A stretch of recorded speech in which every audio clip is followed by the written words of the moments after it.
ఓం మహాగణపతే నమః. జూన్ మాసంలో ద్వాదశ రాశుల వారికి ఉన్నటువంటి ఫలితాలు మనం చూసినట్టయితే, ఈ మాసంలో ఉన్నటువంటి గ్రహస్థితిని ముందుగా గమనించినట్టయితే మనకి గురువు జూన్ 2వ తేదీ నుంచి కర్కటక రాశిలోకి సంచారం చేస్తున్నాడు. ఇది ఒక ముఖ్యమైనటువంటి సంచారము. ఉచ్చ స్థితిలోకి సంచారం చేస్తున్నాడు. అదేవిధంగా శుక్రుడు మనకు 9వ తేదీ వరకు మిథునంలో ఉంటాడు. తర్వాత కర్కటక రాశిలోకి సంచారం అనేది ఉంటుంది. రవి మనకు 15 వరకు దాదాపు వృషభ రాశిలో సంచారము, తర్వాత మనకి మిథున రాశిలో సంచారం అనేది ఉంటుంది. కుజుడు దాదాపు జూన్ 20 వరకు మేషరాశిలో సంచారము, తర్వాత వృషభ రాశిలో సంచారం. బుధుడు వచ్చేసి జూన్ 2 వరకు మిథున రాశిలో సంచారము, ఆ తర్వాత కర్కటక రాశిలో సంచారం అనేది ఉంటుంది. శని మీన రాశిలోను, రాహు కుంభరాశిలోను, కేతు సింహరాశిలోను సంచారం ఉంటుంది. ఇది స్థూలంగా ఈ యొక్క మాసంలో ఉన్నటువంటి గ్రహస్థితి. ఈ గ్రహస్థితిని ఆధారంగా చేసుకొని మనకి ద్వాదశ రాశుల వారికి ఎలాంటి ఫలితాలు కలుగుతున్నాయో చూద్దాం. మేషరాశి వారికి జూన్ మాసంలో ఉన్నటువంటి ఫలితాలు కనుక మనం చూసినట్టయితే, వీరికి రవి మనకి జూన్ 15 నుంచి అనుకూలంగా ఉన్నాడు. అదేవిధంగా బుధుడు కూడా వీరికి జూన్ మాసం మొత్తము దాదాపుగా ఈ మాసం మొత్తము అనుకూలత ఉంది. ఇక శుక్రుడు ఈ మాసం మొత్తము ఈ రాశి వారికి అనుకూలంగా ఉన్నాడు. ఇవి వీరికి ఉన్నటువంటి పాజిటివ్ గ్రహాలుగా మనం చెప్పవచ్చు. అయితే అనుకూలమైనటువంటి ఫలితాలు కనుక మనం చూసినట్టయితే, వీరికి రవి వల్ల ధైర్యము, ప్రయత్నాల్లో విజయము అనేది ఉంటుంది. వీరికి 3వ భావంలో రవి సంచారం చేస్తున్నాడు కాబట్టి కమ్యూనికేషన్ అనేది బాగుంటుంది. 5వ స్థానం అంటే ఇన్వెస్ట్మెంట్స్ వల్ల చేసేటటువంటి ఫలితాలతోని, ఇన్వెస్ట్మెంట్ వల్ల చేసినటువంటి ఆ ఇన్వెస్ట్మెంట్స్ వల్ల చక్కటి ఫలితాలు అనేవి ఈ రాశి వారికి మనకు 2వ భాగంలో కలుగుతాయి. ఇక చూసినట్టయితే బుధుని వల్ల చాలా చక్కగా ఉంది. బుధుడు వీరికి 3వ అధిపతి, 6వ అధిపతి, 4వ స్థానంలో సంచారం చేస్తున్నాడు. ముఖ్యంగా వృత్తికి సంబంధించినటువంటి విషయాల్లో అనుకూలత ఉంటుంది. ప్రాపర్టీకి సంబంధించినటువంటి విషయాల్లో అనుకూలత ఉంటుంది.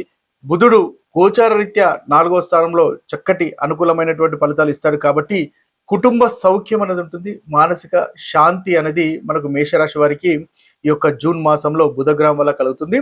అయితే ఇంకా ముఖ్యమైనటువంటి గ్రహం చూసుకున్నట్టయితే శుక్రుడు ఈ మాసం మొత్తము వీరికి 3వ భావము, అదేవిధంగా 4వ భావంలో సంచారం చేస్తున్నాడు.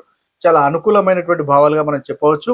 శుక్రుడు 2వ అధిపతి, 7వ అధిపతి కాబట్టి ఈ శుక్రుని వల్ల వీరికి విజయాలు అనేవి వస్తాయి. ధైర్యం పెరుగుతుంది. కమ్యూనికేషన్ వల్ల లాభాలు, కమ్యూనికేషన్తో లాభాలు అనేవి కలుగుతాయి. మంచి కంఫర్టబుల్ లైఫ్ అనేది ఉంటుంది. సో మీ యొక్క సహోదరులతో, సహోదరి మనులతో ఆనందంగా, సంతోషంగా గడుపుతారు. దగ్గరి ప్రయాణాలు కూడా అనుకూలంగా ఉంటాయి. అదేవిధంగా 2వ భాగంలో ఇంట్లో చాలా చక్కటి ఆనందము, సంతోషము, కంఫర్టబుల్ లైఫ్ అనేది చక్కగా ఉంటుంది, అనుకూలంగా ఉంటుంది. తద్వారా మంచి ఫలితాలు కలుగుతాయి.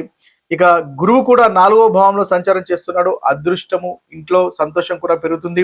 రాహు 11వ భావంలో ఉన్నాడు. చాలా చక్కగా, అనుకూలంగా లాభాలు, కొత్త విషయంలో కొత్త అవకాశాలు వస్తాయి. ఇవి పాజిటివ్ గా చూసుకున్నట్టయితే పాజిటివ్ గా ఉంటుంది.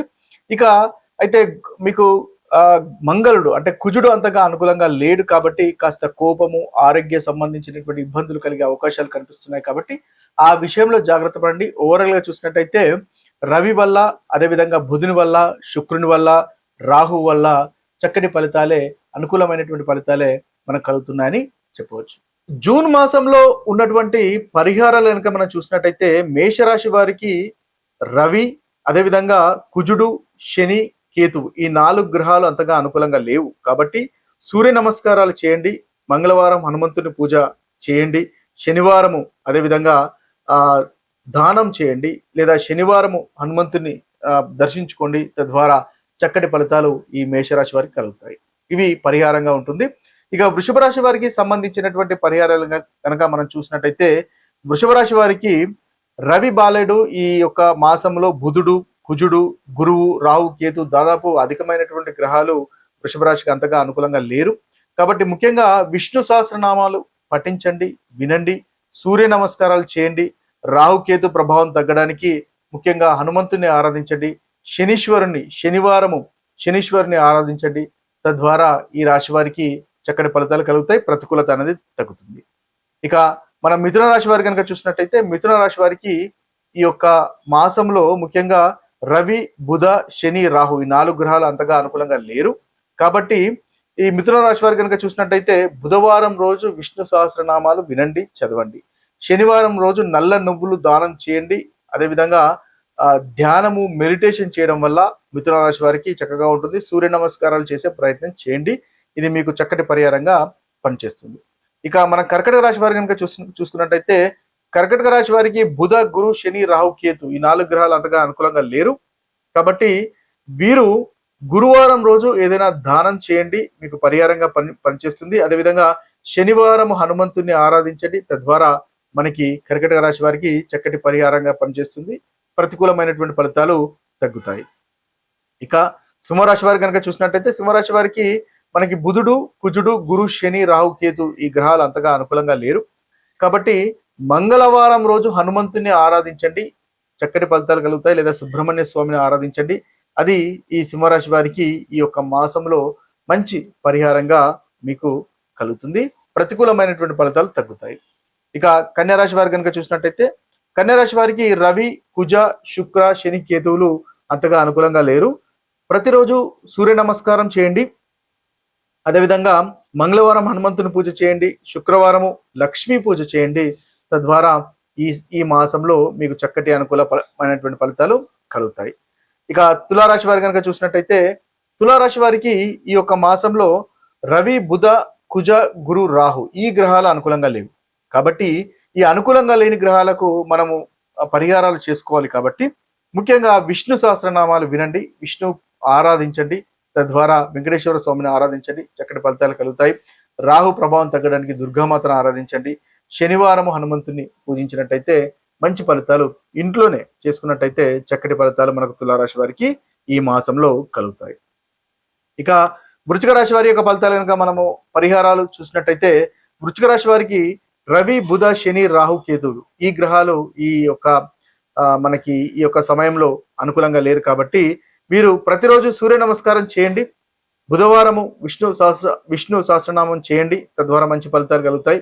శనివారం హనుమంతుని ఆరాధించండి, తద్వారా కూడా మనకు వృశ్చిక రాశి వారికి చక్కటి పరిహారంగా ఈ యొక్క మాసంలో ఉంటుంది.